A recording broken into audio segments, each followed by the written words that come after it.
had a hard time pinning down how much money these entities are going to get per student.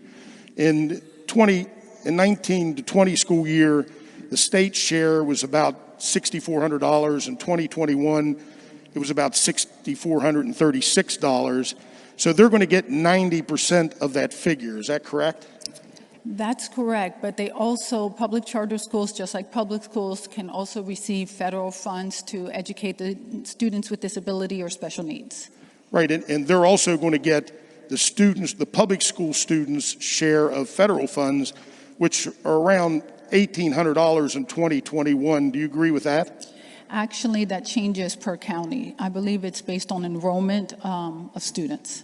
But that's about a close average. Would you agree with that? Do you think it's more? I would not be able to tell you if it's the average. I'm sorry. Well, how much money do you think the charter schools are going to get per student, per public school student that they draw off out of the current public schools? So it is an average of 90%, and that number again can change. So I'm not able to tell you a specific number. Again, I think it's important that we know, though, don't you, to know how much money is coming out of the public schools? Well, I do want to point out that they do not receive any of the county share. So actually the money is going to be very different based on where the charter school were to open, and it could actually come out to about 60% of what a public school is funded at, depending on where they are.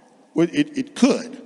But it also could be 90% of the monies that are going to a particular county's public school if that student goes to a charter school in that county. 90% of the state average. And the feds.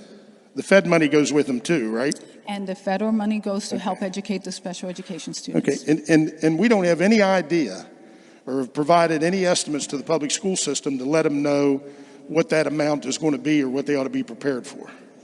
Well, I will point out that the process to get a charter school running could take us as much as a year. There is a lot of due process, there's public hearings, there's negotiations back and forth. There are some, deadlines, like you have to reply within a certain amount of time. But clearly, there is plenty of time for the public and the county to know and understand what the impact would be. You do agree then with the approximate number, and I understand it's got some variations, but approximately $7,400 per student is going to go from the public school system to the charter school system if they go to the charter school. I just can't tell you that that's the average. I'm sorry. I did not look at every 55 counties and what they get from the state.